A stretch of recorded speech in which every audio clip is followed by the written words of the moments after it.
मरते समय सबको भगवान दिखाई देता है, मरते समय पूरी जिंदगी ना दिखाई दे, पर दुष्ट से दुष्ट व्यक्ति को भी भगवान दिखते हैं। कब? जब प्राण निकलते हैं, तब शरीर बदलते हैं, तब आत्मा इधर से उधर ट्रांसफर होती है, तब भगवान का स्पर्श होता है, भगवान का दर्शन होता है, भगवान दिखाई देते हैं। पर उस समय भगवान को दिख जाने से फायदा नहीं है, क्योंकि उस समय कर्म का हिसाब हो रहा होता है, भगवान दया दिखाते नहीं है।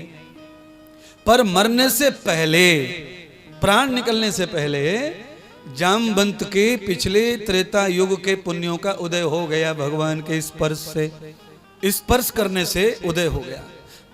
देखिए कैसे उदय हो जाता है स्पर्श से, वो सुनिए।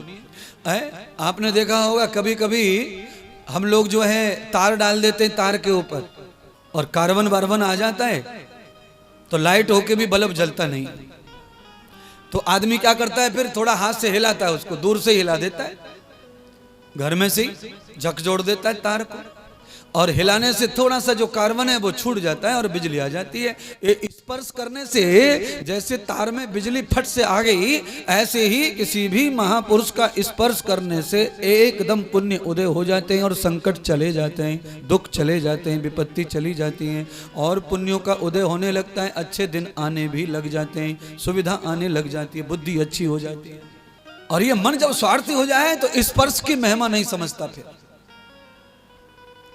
बुद्धि जिद्दी हो जाए तो ये महिमा से इनकार करती है, जान के समझ के भी ना समझी करती है। और सुनिए, जब हम जानते हैं कि ये महान है, ये तपस्वी है, ये ज्ञानी है, उसके बाद हमारी बुद्धि और मन दोनों टाल रहे हैं और हम अच्छे नहीं बोल रहे उनके बारे में, तो समझना पाप का उदय हो चुका है, पाप का। अब नैया डूबेगी तुम्हारी। पुनरागम्यम दवत देवम देवस्य देवम दर्शितोर पुण्यम। और फिर पुनः फिर कोई चीज ऐसी हो जाए कि हम फिर पहुंच जाएं, दर्शन कर लें, और फिर से हम उनके इर्द गिर्द घूम रहे हैं, चाहे मन है या नहीं है, तो समझना चाहिए कि हमारे पाप का जो समय है वो चला गया, अब पुण्य का समय फिर से आ गया है। आप रोड पर सफर करते सब करते। कभी कभी क्या होता है कि कई किलोमीटर तक रोड बड़ो खराब आवे। अच्छा, खराब रोड को देख कर क्या बारात में ना जाए? फिर है कौन सा आदमी ऐसा जो रोड खराब है और काम पे ना जाए? पर सुनिए, कुछ किलोमीटर खराब रोड आ सकता है, पर कुछ किलोमीटर अच्छा भी आएगा। खराब रोड में धीमी गति से यात्रा करो, और अच्छा है तो गति पकड़ लो, समय को एडजस्ट कर लो। जीवन में खराब समय आए तो शांत गति से यात्रा करो, और जीवन में अच्छा समय आए तो गति पकड़ लो, समय एडजस्ट हो जाता है। जो समय चला गया वो पास में आ जाता है। पर खराब समय में ज्यादा चंचलता करोगे, भाग दौड़ करोगे तो फंस जाओगे, परेशान हो जाओगे। एक तो समय खराब, और ऊपर से अम्मड़ दम्मड़ और करना ना। शांत, धैर्य पूर्वक, शास्त्र पूर्वक, ज्ञान पूर्वक, भक्ति पूर्वक, धर्म पूर्वक खराब समय को पास करना चाहिए। फिर अच्छा समय जल्दी आ जाता है, अच्छे से अच्छा समय आने लगता है। ये सीखने जैसी बात है। अच्छा, आदमी के जीवन में खराब समय आ जाए ना तो आदमी उसी समय ज्यादा खराब होता है, और खराब और खराब। अच्छा बोलो, एक तो समय खराब, अच्छे लोगों से दोस्ती टूट रही है, भगवान से दूर हो रहे हैं, और हम खराब और हो रहे हैं, ऊपर से बुरी बात कर रहे हैं, बुरे बुरे लोगों से मिल रहे हैं, बेकार लोगों से, तो और खराब होगा, और खराब होगा, जीवन खत्म हो जाए। सीख लो, जीवन में खराब समय आ जाए और खराब लोग मिलने लग जाएं, ये ध्यान करना। जीवन में खराब लोग मिलने लग जाएं, तुम जो कह रहे हो ऐसी बातों को ही कहने लग जाएं, डबल डबल बातें होने लग जाएं। आप आलोचना कर रहे हो, सामने वालों को आलोचना सुनने में बड़ा मजा आ रहा है, तो समझ लेना कि अब हमारा खराब समय और बढ़ गया, और बढ़ गया, और बढ़ गया। अगर कोई आलोचना कर रहा है और तुम वहां से कहते भाई चुप कर ले, हमें ना सुननी तेरी आलोचना, है हमारे गुरु तो चाहे बिल्कुल बेकार है, हमारे संत बेकार है, हमारी दुनिया बेकार है, हमारा पति लुच्चा है, पर हम ना सुन, भाग यहां से, ऐसा कोई कह रहा है तो समझ लेना तुम्हारा समय अच्छा ही चल रहा है।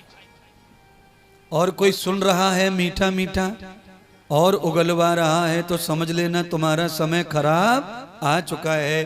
तुम्हारे अंदर पाप पैदा हो रहे हैं, पाप पैदा किए जा रहे हैं, पाप पैदा किए जा रहे हैं, आपको पापी बनाया जा रहा है। क्योंकि सामने वाला जो है ना, वो पेट्रोल की टंकी समझो, बढ़ोतरी कर रहा है।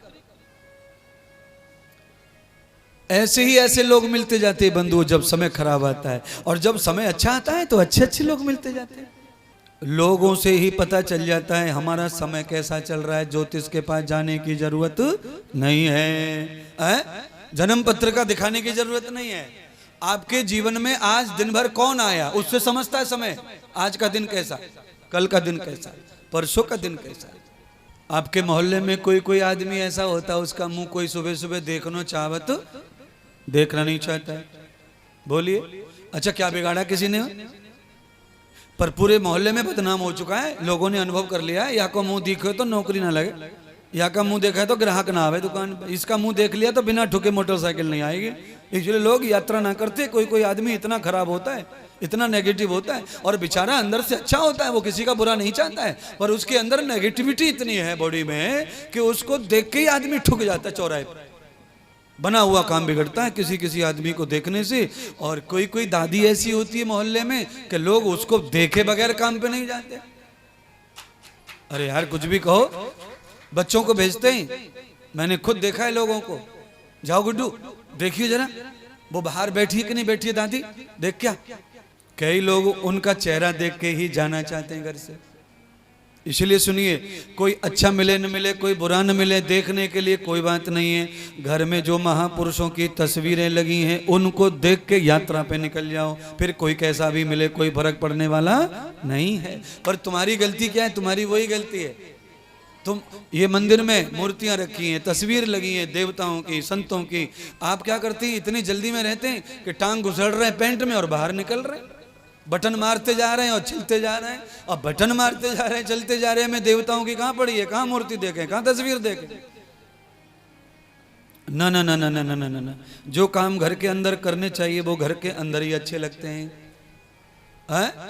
बड़ा मुश्किल है। मैंने कितने लोगों को अपनी आंखों से देखा, कार में घुसने को तैयार और चैन खींच रो पैंट की, बता, चैन बंद कर रहा है और खिड़की भी खोल रहा है कार की और निकल रहा है, भाग रहा है, टांग कहीं, हाथ कहीं, चैन कहीं कहीं। ऐसे लोगों को चौराहे पे ठुके बगैर मुश्किल है कि ना ठुके, ये ठुकेगा।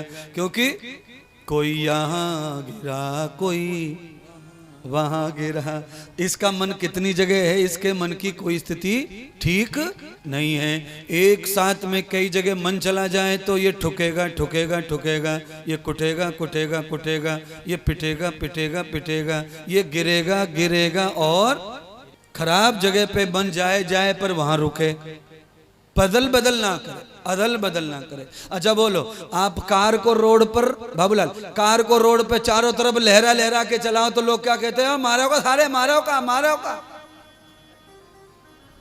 का कह में बताओ ना। देखो वृंदावन में कथा है रही है तो ब्रज का कुछ तो बोलना ही पड़ेगा कि ना बोलना पड़ेगा, कि सबरो कथा कोई बोल दूं, ये जो कहते हैं वही तो कह रहा हूं। कार लहरा लहरा के चलती है रोड पे तो चलते फिरते मूर्ख भी कहते हैं कि जाको अंत, भैया को तो अंत आ गई तो मारेगा और मरेगा, डबल नुकसान। इसीलिए जब मन लहरा मारता है तो समझ लो ये मारेगा भी और खुद भी मरेगा। मन लहरा मारता है तो क्यों, मनम तिष्ठम यथा व्याप्तम, मन सारथी है, मानव रूपी गाड़ी का मन ड्राइवर है, बुद्धि ब्रेक है, बुद्धि ब्रेक है। ध्यान कर लो, मन ड्राइवर है, ड्राइवर, और ड्राइवर लहरा वाला होगा तो समझ ही गए होंगे तुम।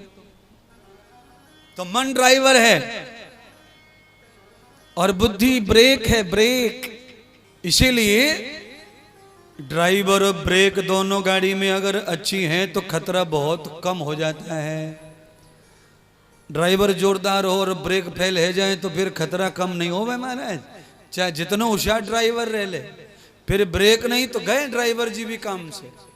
इसीलिए मन और बुद्धि ये दोनों का तालमेल अच्छा होना चाहिए। और ये तालमेल अच्छा कब होता है, जब ज्ञान दोनों का संबंध करे, यानी कि दोनों के बीच में सत्संग की धारा जुड़ी रहनी चाहिए, संकेत जुड़ा रहना चाहिए।